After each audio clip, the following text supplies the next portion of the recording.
My title is Beyond Literature and Cultural Studies, the Case for Cultural Criticism.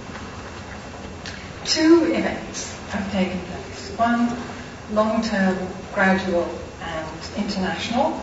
The other, sudden, specific and local, but I believe symptomatic, and thus broader in its implications than might at first appear. These two events, in my view, propel English departments beyond their present boundaries towards cultural criticism. The first of them is the unprecedented expansion of the terrain of English studies since the 1960s. The second is the closure in 2002 of the Centre for Contemporary Cultural Studies at Birmingham. In the 1960s, the Centre virtually invented the discipline of cultural studies, and its closure marks, in a symbolic sense, what we might want to see as the end of an era. What will happen next will depend to some degree on our understanding of how and why we came to partition the terrain of culture between distinct institutional powers, English literature on the one hand and cultural studies on the other. History has given us no reason to trust apartheid. Doesn't separate development usually throw up at least as many problems as it solves? And can we now reunite the territory, combining some of the radical energy generated in the expansion of English and the construction of cultural studies to form a new discipline which goes beyond paper and which I want to call cultural criticism? If this paper offers a contribution to the process of truth and reconciliation, it also constitutes a polemical proposal for a utopian future. I begin with the early days of the story. As luck would have it, 1961 was in some ways a watershed for the understanding of culture. So I've chosen to give the narrative a focus by centering it on that year. In October 1961, T.S. Eliot, by then an elder statesman of English letters, signed the preface to a new edition of Notes Towards the Definition of Culture. I've given you a copy of the title page on your handout for future reference. The text was now to be issued in paperback form, and Eliot gives the term in quotation marks as if to register a distrust of this not so new but distinctly popularizing mode. The notes, which began to take shape in the course of the Second World War, registered an anxiety, above all, about the effect of egalitarianism on culture as Eliot understood the term. Before the war, as you know, most serious intellectuals in Britain were on the left in politics. Wartime conditions, mixing the classes both in the armed forces and at home, went on to intensify the fears of the few who were not, that the culture they had known was about to disappear forever. They were probably right. The 1944 Education Act made secondary education at a grammar school free to anyone thought capable of benefiting from it, and was to change the intellectual shape of a whole generation. Immediately after the war, the British population elected a Labour government with a radical commitment to welfare provision for all. In those days, the Labour Party was the Labour Party. The legislation that followed had the effect of transforming social relations. I offer myself as a living instance of that truth, better or worse. T.S. Eliot feared for the cultural implications of these changes and regarded with deep hostility the idea that education alone could be responsible for passing on traditional culture from one generation to the next. The high quality of the culture of the minority depended, he argued, precisely on its minority status. And its continued existence ought to be the responsibility of a cultural elite. Civilized values necessitated the persistence of class difference, Eliot insisted. Socialism and culture were fundamentally incompatible. Despite this defiance of the dominant post-war ethos, Eliot's text everywhere acknowledges, however unwillingly, that the cause is already very nearly lost. Somewhat eccentrically, the title page of Notes Towards the Definition of Culture, as you see, includes its own footnote, explaining the meaning of the title itself. The footnote cites the OED's first definition of definition. The setting of bounds, limitation, rare, 1483. Who would have thought definition needed defining? Who would have thought that was the tricky word in his title? As a modernist poet who was persuaded to equip the wasteland with explanatory notes, Eliot here exploited the plurality of the signifier to complicate what might appear at first glance to be a transparent term. The notes will indeed reflect, they say, on the definition of culture, the use and misuse of a word which Eliot claims nobody bothers to examine. They will discuss how much is embraced by the term, and they will also set out to defend it against abuses by discouraging its misappropriation, since, Eliot adds, to rescue this word is the extreme of my ambition. That rescue process, however, involves imposing sharp limits on a signifier which threatens to slide away from its proper meaning, its association with the values and tastes of a minority. To define, according to Eliot's footnote, is also, as you see, to demarcate, to impose bounds, to restrict, in effect, to limit culture to the minority. Aptly enough, the definition of definition the footnote invokes is rare. Eliot's strange supplementary gloss retrieves etymologically for an everyday word a meaning that is now lost in ordinary quotidian exchanges. His unusual practice, the provision of an explanatory note to a title, and its inclusion on the title page reenacts the rareness of culture itself. It's divorced from the ordinary and the everyday, and in the process pays tribute to culture's unusual character. This plea for the preservation of minority culture explicitly alludes on its own title page to an unusual meaning of definition. In its rarity, culture too is unusual. Indeed, Eliot announces bleakly, it threatens to become so unusual as to face extinction. I see no reason, he says, why the decay of culture should not proceed much further, and why we may not even anticipate a period of some duration of which it is possible to say that it will have no culture. As I'm sure you remember, the poet of the wasteland had in practice been announcing the end of civilization since the early 1920s. And the footnote thus embodies in miniature the issue that concerns the text in its entirety. That the gloss is necessary reveals, like the dangerous supplement it is, an inadequacy in the current ability to grasp the entire significance of Eliot's title. A change of meaning has already, in effect, taken place. Eliot can no longer count on his readers to recognize the full definition of definition. Instead, he is obliged to provide an explanation because, just as in the case of culture itself, a meaning of the term inherited from the past is now rare and becoming rarer. The supplementary meaning he invokes is old and historic. It has virtually vanished. The definition of definition enacts in miniature and at one remove the project of the text, the definition of culture as rare and vanishing. Moreover, as the footnote demonstrates, meaning, like culture, is the location of a contest. To define culture is to take up a position in a struggle to delimit it, however rare that position may now be. In the context of the empiricist account of language prevalent in 1961, definitions might seem to be innocent academic affairs, and the definition of culture primarily an abstract question, a discussion at the level of the name, which would leave the referent itself untouched. These notes, however, the footnote proclaims, are embattled. If they prophesy disaster, they also propose an alternative, a rescue, and this is seen to consist in the recovery of an old and vanishing meaning. Much of the text, accordingly, is devoted to discussion of the various possible definitions of culture. There is, for instance, the anthropological sense, but the inclusion of all the societies his beliefs and practices under one heading strikes Eliot as inadequate to a developed society like our own. Alternatively, culture may be seen, he says, as that which makes life worth living.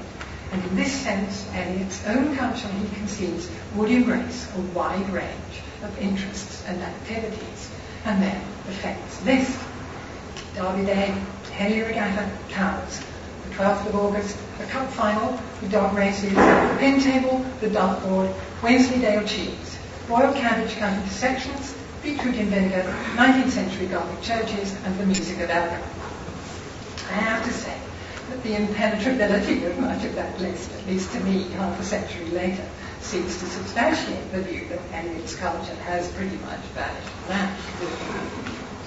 But his preferred meaning for culture, the one that resurfaces throughout the text, is more or less synonymous with cultivation, the usage that occurs, he says, in biology or indeed agriculture. Culture, he maintains, develops the raw material, improves on what is given. It is as improvement that culture is in danger of disappearing. And it's that meaning of the term, culture as an object of aspiration, an ideal, and the word culture as the inscription of that value, which means Eliot believes to be rested.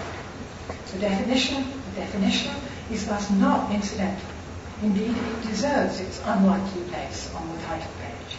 Notes towards the definition of culture is as much about meaning as it is about culture. It concerns the rescue of a value inscribed in a meaning.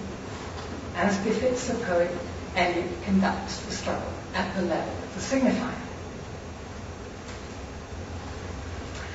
Ironically, a kind of rescue of this view of meaning, though not of culture as Eliot defined it, was at hand in 1961, if from a quarter that Eliot himself would surely not have predicted, and with an effect he would almost certainly have deplored.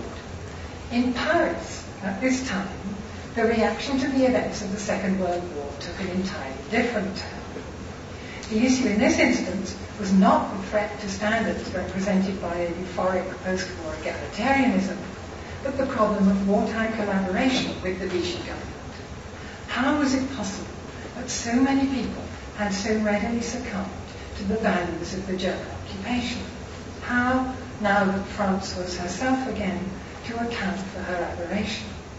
And how, more broadly still, to explain the takeover of civilized Germany in the 1930s by views that had led willy-nilly to the death camps?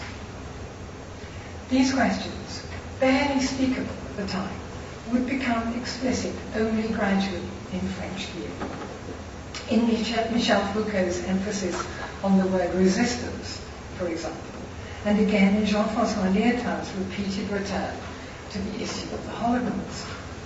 But the same questions were no less pressing, and perhaps at a deeper because unspoken level, in what became known as structuralism.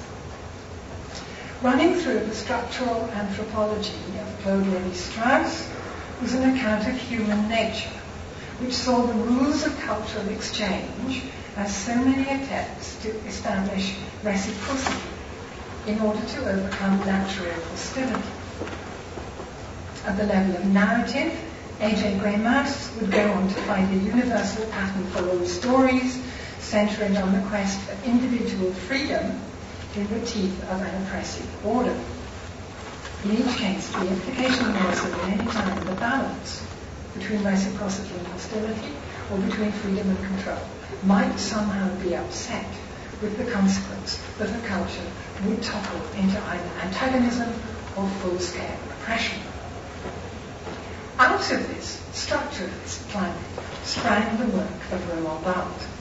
The title of his 1957 collection of journalistic analyses of post-war French culture, Methodologies, a silent tribute to Lévi-Strauss, the great mythographer of the day.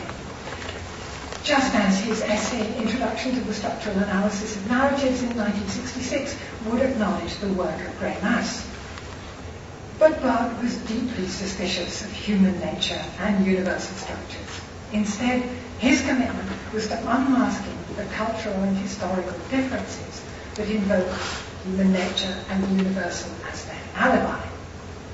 The project was still to explain what had happened without ever mentioning it as such, but this time to locate it in the specific circumstances of the moment rather than in an eternal and unalterable human condition. For Barth, culture was comprehensive. It embraced literature, wrestling and advertising, steak and striptease, criticism and cookery, not just the traditional pleasures of a nation at play, but everything Eliot feared culture might become, including the ephemera that appealed to the vulgar majority. Insofar as it led people to subscribe to values against their better judgment, culture was also profoundly suspect, and it was not divisible between the improving culture of the minority and the improvident tastes of the rest. For Barth, culture was shared. French theory would help to put an end in due course to the concept of culture as privileged, a precious tradition to be transmitted to the next generation.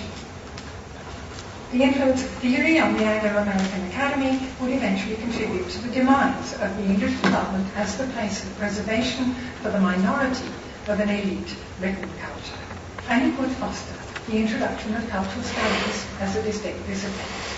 But it would do so, Eliot might have been pleased to know, on the basis of a close attention to the definition of definition. Barth drew on the much earlier work of Ferdinand de Saussure, putting it for the first time at the heart of cultural analysis. Signification, Saussure's course in general linguistics made clear, both depends on and generates differences. Meaning is the effect of the signifier, not its origin, and meaning resides in difference. Definitions do indeed demarcate. They inevitably impose bounds, they specify limits.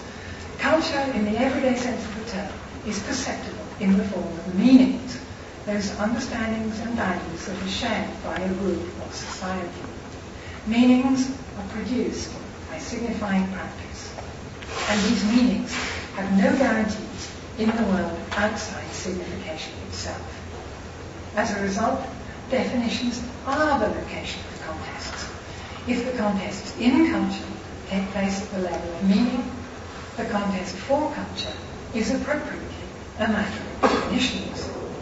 In the struggle over the definition of culture, the delimitation of the area the word identifies and the location of its boundaries are precisely what's at stake. T.S. Eliot's strange supplementary footnote identifies him paradoxically as a kind of theorist avant-garde, and thus as an inadvertent ally of an intellectual position that could not choose but align itself against the particular meaning of culture that he had dear. T.S. Eliot's perceived opponents at this time, however, were more likely to have been closer to what had now become his home. In my chosen year, somewhat arbitrarily, of 1961, Raymond Williams published The Long Revolution as a continuation of his earlier Culture and Society, and in the process reproduced some of the problems of that earlier work. Where Eliot favoured conservatism and elitism, Williams, as you know, supported reform and egalitarianism. The reference of the term culture, Williams had repeatedly insisted, included habits of thought, institutions, the organisation of labour, and social relations in their entirety. Thus, a culture is not only a body of intellectual and imaginative work, it is also and essentially a whole way of life, he says. Inequality, class distinction, privilege itself were the real dangers to social well-being. In their place, he urged, we need a common culture, not for the sake of an abstraction, but because we shall not survive without it. In more detail, however, his argument paradoxically risks reinstating the very distinction it was designed to overcome. The bourgeois individualist idea of society is currently contested, Williams claims, on two ideas of community. One, the property of the middle class, puts forward the idea of service as the remedy for division. The other, developed by the working class, relies on solidarity, a commitment to shared interests, active mutual responsibility, as they have come to exist with the trade unions, friendly societies and cooperatives set up to resist exploitation. This ideal represents the common culture that will enable us to survive. This, in Williams's account, is the whole, meaning entire, way of life that will also make us whole, meaning complete, undivided, and in consequence, socially healthy. By thus treating one part of culture as having the capacity to cure social ills, Williams left open the possibility that his argument could be seen as no more than partially reversing the terms of eminence. Both regarded culture as remedial, redemptive, but where Eliot favoured the minority, Williams privileged the majority. For him too, however, there remained constant ideals that culture can preserve and transmit. Meanwhile, in the spring of the same year, 1961, Richard Hoggart was offered a second professorship in English at the University of Birmingham. He accepted the post on condition that it included the establishment of a research centre for contemporary cultural studies. The centre opened early in 1964 and took in its first PhD students that October. Cultural studies was now an independent discipline. Other universities once were set up undergraduate degrees, and the rest is history. Cultural studies was of necessity interdisciplinary. In the first instance, because its field included oral and visual text as well as writings, it rapidly developed new methodologies for reading brass bands and trade union banners, and then radio and popular music, advertising, film and television. Second, its most obvious existing academic ally was sociology, which was already considering some of the same material from its own perspective. But there remained, nevertheless, a special institutional and theoretical relationship with English, the discipline cultural studies had broken with in the first instance. This interrelationship was clearly evident in the early days. Raymond Williams, who must be seen as one of the main founders of cultural studies, had taught English in adult education and went on to become a professor of English at Cambridge, where he remained for the rest of his life. Richard Hoggart's appointment at Birmingham was to a chair of English, and he records in his autobiography that he went on teaching literature in that department, leaving much of the day-to-day work at the Centre for Contemporary Cultural Studies to Stuart Hall. Some of the first products of the Centre were appointed posts in English mathematics. Moreover, Hoggart's own contribution to the work of the Centre at that time was derived from his background in English. Hoggart's only quarrel with English was that its field was too narrow. The Centre for Contemporary Cultural Studies was housed in the English department, and in his inaugural lecture at Birmingham, Hoggart set out to make a case for widening the boundaries of English as they were then specified. The sociology of literature and art, he maintained, however informative, had not developed the mode of reading that characterized literary criticism at its best. His own project was to read all texts as astutely as possible on the basis of what he calls a belief in the power of language itself as the most important indicator of a whole of values. Everyone's talking about the signifier. If they disagreed with T.S. Eliot politically, if they deplored his commitment to privilege and minority, both Raymond Williams and Richard Hoggart shared an intellectual framework with him nonetheless. Culture might be everyday, working class, but it was also, and in consequence, a positive value, and it was to a degree traditional, continuous. Raymond Williams had read notes towards the definition of culture and clearly profited from it. He criticises Eliot's list of the cultural practices that make life worth living because it leaves out steel-making, farming and the stock exchange, but culture benefits, William concedes, from tending, even when he insists that the project of his tending must be the erasure of division. Meanwhile, T.S. Eliot in his second White Valerie read Richard Hoggart's The Uses of Literacy if he is in bed. Maybe telling you more than you want to know here, but there was evidently a community there, however differentiated. If cultural studies was to justify its existence as an independent discipline, however, these overt connections with English literature and with the corresponding problematic in which culture was potentially redemptive would have, in due course, to be severed. Since English departments could still be perceived at that time as the bearers of the cultural heritage of the past, cultural studies would distinguish itself by concentrating on the present. Hoggart had stressed the contemporary in Birmingham because he says both he and Stuart Hall found it interesting, because of its relevance to his students in adult education, and because it was neglected in English departments. It's ironic, in view of the stature of Raymond Williams as a cultural historian, that cultural studies went on to place a more and more exclusive emphasis on the present. In addition, retaining the populist impulse of the founding figures, but without their specific range of reference in the English classics, cultural studies largely excluded art and literature, and thus reinstated in reverse the division Williams and Hoggart had wanted ultimately to erase. In this way, cultural studies retained its autonomy as a field of inquiry, but at the cost of relinquishing, in practice, the aim of treating culture as a whole way of life. If cultural studies concerned the whole way of life, it was the way of life attributed, with whatever accuracy, to no more than a segment of society.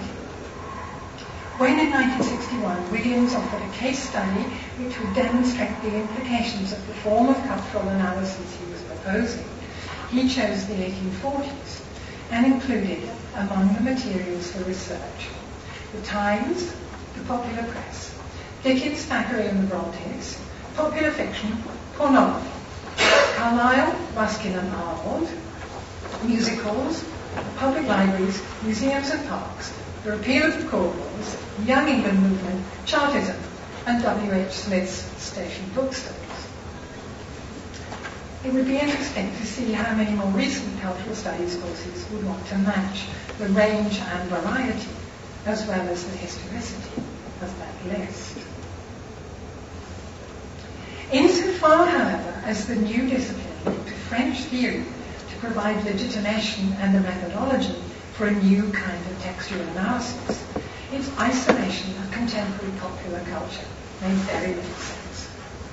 Roland Barthes was interested in what he identified as bourgeois mythology in its entirety. No Marxist himself, Barthes knew nevertheless, as Marx and Engels had known before him, that the ruling ideology is the ideology of the ruling class.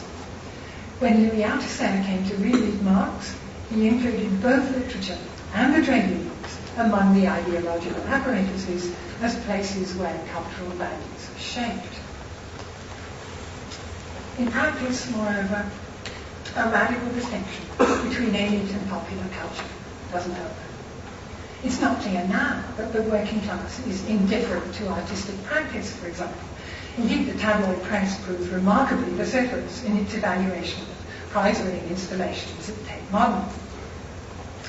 Baz Luhrmann presented Romeo and Juliet to a majority audience with no necessary literary training.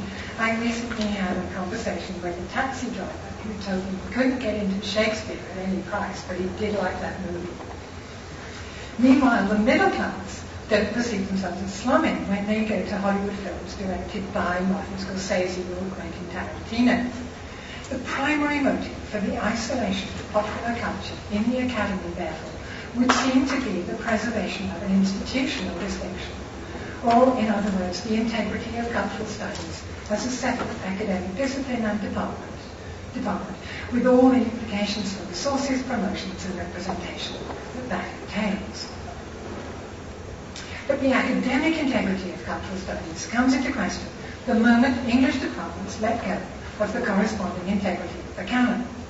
Once T.S. Eliot's definition of culture as confined to what is rare, old, and vanishing no longer restricts the content of the literature curriculum, the independence of the discipline that emphasizes the popular, new, and everyday is revealed as no more than contingent, derived from the structure of universities rather than the shape of culture itself, or indeed the motives that prompted its analysis. And, ironically, the energy that informed cultural studies began almost at once to invade the English department itself, with the effect precisely of undermining the idea of the canon. English now addresses a much wider range of texts and embraces signifying practices way outside the narrow canon that existed in 1961.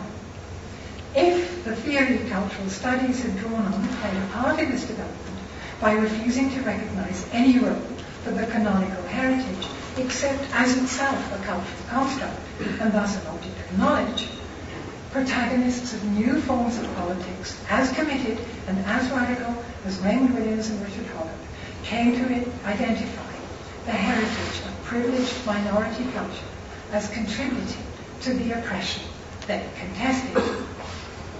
Within a decade of 1961, feminism had denounced the canon for its masculinity. In due course, its whiteness and its heterosexual bias would also be unmasked. Forgotten writings by women, slaves, homosexuals would take up a place in the English curriculum. In America, anthropology exerted a major influence on the cultural poetics of new historicism, bringing hitherto obscure texts to the fore. Moreover, the isolation of written material itself began to seem arbitrary. But ultimately, if English invaded virtually every area of the humanities, including the terrain of cultural studies, it was on the model of cultural studies itself that it did so. The movement that Williams, Hogarth and others inaugurated and French theory facilitated was unstoppable. English has swelled above its own banks. No longer purely English, if indeed it ever was.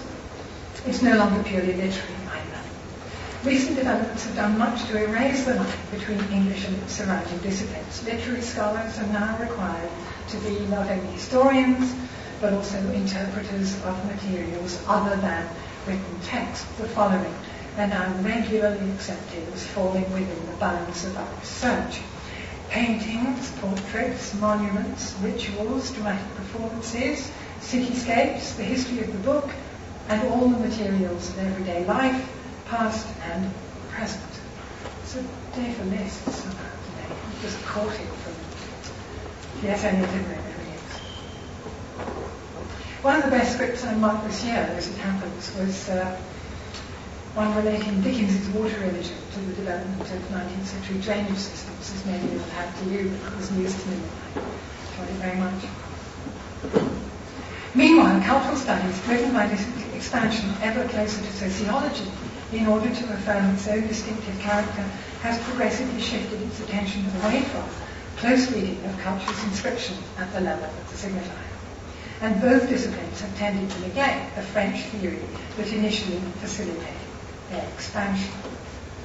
Neglected. Possibly that last accusation needs explaining.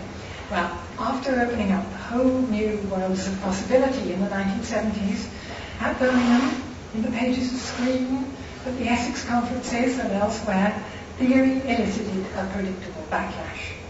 E.P. Thompson, one of the heroes of cultural studies in the early days, famously denounced, how to say, Screen, which had so brilliantly drawn out the implications of French theory for English-speaking readers in the 1970s, reasserted a populist distrust of high theory after 1980. So Egerton went on to repudiate the theory that had made his reputation. Meanwhile, paradoxically, a version of theory was in the process of becoming institutionalized. In English departments, theory courses were suddenly de rigueur, but for that very reason, they were often taught by people who had very little interest in the subject.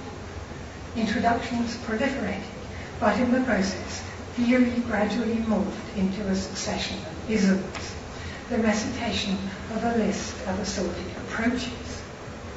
In this incarnation, theory now meant no more than the relentless forward march of formalism, structuralism, Marxism, feminism, post-structuralism, postmodernism, all treated as objects of knowledge and a basis for reading identities, subject positions to read from.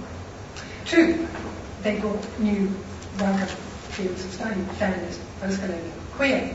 But these did not of themselves entail any necessary alteration in the perception of the relationship between the reader and the signifier. They were indeed approaches, but quite distinct from theory, as an account of the relation between human beings and the signifying practice that constitutes us as human. In such a climate, cultural studies was propelled ever more firmly towards the methodology of social sciences, with a view to preserving its own difference. Indeed, in 1988, the Birmingham Centre for Contemporary Cultural Studies moved out of English and into the Faculty of Social Science. 14 years later, it was closed down on the grounds of its poor performance in the area. What is to be done? What is to be done? I think to rescue with one or other discipline or view in the manner of T.S. Eliot, and not, though I should prefer to think them as role models, a half-hearted disciplinary breakaway in the manner of Raymond Williams and Richard Hoggart, whose altogether honourable desire to expand the narrow limits of their subject was formulated in terms that left open the possibility of institutionalising the very division they had wanted to erase. But a new discipline just the same, beyond English and cultural studies, that would explicitly treat all culture as its province and would take full advantage of the attention French theory pays to the signifier. Let us call it cultural criticism. Cultural criticism would have no place for the residual definition of culture as improvement. When an anthropologist studies the way of life of a tribe in the rainforest, he or she does not make value judgments about the quality or lasting worth of the beads or face painting techniques. What is at issue is an understanding of their meaning and place in that society. Cultural criticism then would treat culture as genuine, synonymous with the whole way of life, without attributing any vestigial properties of healing to that word whole.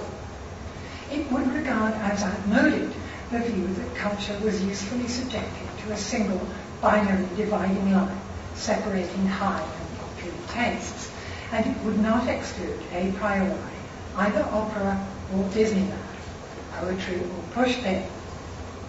But it would not in consequence regard culture as all one or homogeneous. On the contrary, if cultural criticism directed its gaze in the first instance to the critic's own cultural context, in order to leave ethnology to the ethnologists, it would not make the mistake of supposing that we can any longer justify confining culture to the singular form of the word. In the light of globalization on the one hand and multiculturalism on the other, very few of us can be said to belong to one sole culture or to possess a single unified identity. Instead, we mostly occupy a range of positions as subjects in and to a variety of cultural practices. We speak, in other words, more than one cultural language, or at least more than one dialect, and it follows that we share more than one allegiance. Diversity would replace division. This new discipline would not privilege either present or past. The centrality of the contemporary for analysts of culture surely goes without saying, but history too is important, not for the transmission of inherited values, but because without it we cannot have a due sense of the relativity of our own moment. The knowledge of the past throws into relief the difference of the present. Above all, cultural criticism would take seriously theory's contribution to our understanding of the signifying practice that constitutes the inscription of culture. Cultural critics read culture in all its forms, and that's where our special contribution comes in. I'm with Richard Hoggart here. Reading is what we could have. As everyone in English knows, an account of the signified, meaning thematic content, is not enough if we are to understand cultural texts, and in the process understand the dangerous convictions and commitments that will certainly play a part in the power struggles of the 21st century, just as National Socialism and collaboration did 20 years. The signifier itself enlists, seduces, excludes, represses, betrays, and reinscribes people's hopes, dreams, and desires. It's not events, but the treatment of events that determines the response invited from a reader or spectator. In representation, form is substance. Vocabulary, mode of address, genre, and disruptions of genre all contribute to the production of meaning, which is to say they all signify. This, in my view, is what distinguishes theory. Theory concerns the signifier. We might see it as theory of and for cultural criticism. Lacanian psychoanalysis, for instance, has given us access to the duplicity of signification, its elusiveness and difficulty. Psychoanalysis illuminates culture not so much as a content, a story of behaviour and its motives, but more as a way of attending to what is apparently not stated, and yet made clear, in spite of that, to an astute listener or spectator. It's probably the most highly developed form of close reading we have. Moreover, psychoanalysis has developed the study of the position offered to a reader or audience by the mode of address of the text itself. Cultural criticism would attend to the seductive capabilities of what the signifier does, as well as what it says. But it would also take account in the process of the proposition that no text can determine in advance its own interpretation. What we're able to find in it may not be what it set out to say. Derridian deconstruction, meanwhile, points to the trace of the excluded other that necessarily returns to disrupt the homogeneity of the self-saying. No position, in other words, however apparently fixed and resolute, can fully negate the alternative it repudiates, however remorselessly it does so. Textuality, as the inscription of culture, is opaque, unruly, wayward, elusive. We shall need better, and to better effect, if we draw on the instruments theory has made available for teasing out the nuances, subtleties, evasions, and resistances of signifying practices, the practices that make us the cultural subjects we are. The project is absurdly ambitious, it's true. I said it would be utopian. Cultures, in the plural, global and ethnic, past and present. Theories, in the plural, too, of course, as they develop, and all signifying practice, with no a priori exclusions, entailing reading skills appropriate to writing, speech, images, music. No individual could possibly do it. Exactly. That's the point. At last, knowledge would become explicitly connective. There are quite a lot of you here, and assuming the planet survives, you have a fair amount of time ahead between you. A number of people are already doing work of the kind I sketched, but under a range of headings. We have only to call it cultural criticism and carry on. If theory is right in asserting the primacy of the signifier, the new name will also initiate a new beginning.